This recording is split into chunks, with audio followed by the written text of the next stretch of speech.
Hello बच्चों, Marcus IAS में आपका स्वागत है। आज मैं आपके सामने लेके आया हूँ इलेक्टोरल बॉन्ड। इलेक्टोरल बॉन्ड का जो केस है, ये एक रिट पिटीशन का केस था। ये आपका जो केस था, association for democratic reform versus union of India, association of democratic reform versus union of India का केस था। और ये रिट पिटीशन लाया गया था सुप्रीम कोर्ट में आर्टिकल 32 के तहत। आर्टिकल 32 वो पावर है सुप्रीम कोर्ट के पास, बिकॉज आर्टिकल 32 सुप्रीम कोर्ट को राइट देता है, कस्टोडियन राइट देता है to protect the fundamental rights. So इसके आगे सुप्रीम कोर्ट किसी को नहीं सुनती है, क्योंकि फंडामेंटल राइट्स है तो वी आर डेमोक्रेटिक नेशन और we have a idea of political democracy. If fundamental rights is not there तो we will not a democratic country. So fundamental rights जो हमारे हैं वो कोर वैल्यूज में आता है, और वो कोर वैल्यूज को प्रोटेक्ट करने का जो सुप्रीम कोर्ट के पास क्या है, कस्टोडियन राइट्स है। तो ये जो एसोसिएशन है वो अप्रोच करती है सुप्रीम कोर्ट आर्टिकल 32 के तहत, और उन्होंने चैलेंज किया कि इलेक्टोरल बॉन्ड जो है this is a shear violation of the fundamental rights, और आर्टिकल 19 और 21 का वायलेशन है। इस दो आर्टिकल पे इसके चैलेंज किया गया है, और इस चैलेंज के बेस पे सुप्रीम कोर्ट ने आज के दिन में ये डिसीजन दिया है कि ये जो इलेक्टोरल बॉन्ड है ये violation of the fundamental rights है, और right to know of the voter है उसका ये शियर वायलेशन है। और सुप्रीम कोर्ट ने इसमें यूनानिमस जजमेंट देते हुए 5 जज की कॉन्स्टिट्यूशनल बेंच ने, जिसकी अध्यक्षता डीवाई चंद्रचूड़ जी ने किया था, सीजीआई चंद्रचूड़ जी ने, और उन्होंने कहा है कि इलेक्टोरल बॉन्ड जो है हमारे राइट टू इंफॉर्मेशन का शियर वायलेशन है, और इस ग्राउंड पे उन्होंने इलेक्टोरल बॉन्ड को अनकॉन्स्टिट्यूशनल डिक्लेयर कर दिया, असंवैधानिक घोषित कर दिया, और आज के डेट से ये जो इलेक्टोरल बॉन्ड है वो असंवैधानिक घोषित हो गया। इसके तहत पॉलिटिकल पार्टीज फंडिंग नहीं ले सकती।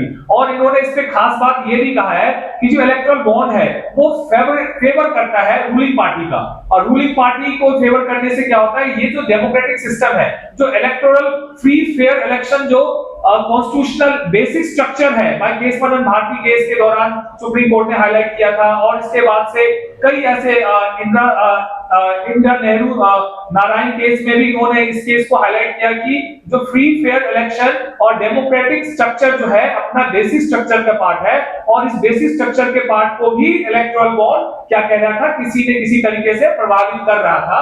और इसको नजर में रखते हुए और सुप्रीम कोर्ट ने एक बहुत ही सख्त टिप्पणी करते हुए क्विड प्रो क्यू का उन्होंने ब्लेम लगाया कि इस तरीके से गवर्नमेंट क्या करती है, इस इलेक्टोरल बॉन्ड के साथ अपने आप को प्ले कराती है और अपने लिए रिसोर्सेज को ज्यादा इजीली इकट्ठा कर लेती है, जो कि अदर पॉलिटिकल पार्टीज है वो नहीं कर पाती है जो विपक्ष में है। सपोज करो मेरे ऐसे लोग इंडिपेंडेंट इलेक्शन लड़ना चाहे और बीजेपी पार्टी का कैंडिडेट खड़ा हो, तो उनके पास इलेक्टोरल बॉन्ड की फंडिंग हो, और मैं इतना पैसा तो कभी जिंदगी में नहीं कमा सकता हूं जितना वो फंडिंग इलेक्टोरल बॉन्ड के थ्रू वो ले सकते हैं। इस तरीके से एक इंडिपेंडेंट कैंडिडेट हो गया या स्मॉल पॉलिटिकल पार्टीज हो गई, और ऐसे छोटे पार्टीज, रीजनल पार्टीज के लिए बहुत ज्यादा दिक्कत हो रहा था, जिसके कारण से पॉलिटिक्स में करप्शन बढ़ रहा था। संथनम कमेटी भी बनी थी एक 1963 में, जिन्होंने पॉलिटिकल पार्टी से करप्शन को रोकने पे बनाई गई थी, और उसका भी गाइडलाइन का ये वॉयलेशन कर रहा था। तो ओवरऑल देखा जाए तो ये जो इलेक्टोरल बॉन्ड है वो शेयर वॉयलेशन था right to information of right to know the voter का जो राइट है उसका ये वॉयलेशन कर रहा था, और इसके साथ साथ और कई एक्ट का वॉयलेशन था। आरबीआई की सॉवरेनिटी को इससे खतरा था, बिकॉज आरबीआई ही एक ऐसी संस्था है जो प्रोमिसरी नोट जारी कर सकती है, और इस इलेक्टोरल बॉन्ड के तहत एसबीआई जैसी बैंक या दूसरी गवर्नमेंट की बैंक भी जारी कर सकती थी। तो एक तरह से आरबीआई की सॉवरेनिटी को भी खतरा था, और एक तरह से देखा जाए तो छोटी रीजनल पार्टीज को भी इससे बहुत बड़ा खतरा था। इलेक्टोरल बॉन्ड को फाइनली सुप्रीम कोर्ट ने स्ट्रक डाउन कर दिया। मोदी जी जब आएंगे कतर से और दिल्ली लैंड करेंगे तो उनके स्वागत के लिए सुप्रीम कोर्ट का ये बहुत ही बड़ा डिसीजन है। तो बच्चों, मार्गस आईएएस के साथ जुड़ने के लिए आपका बहुत बहुत धन्यवाद।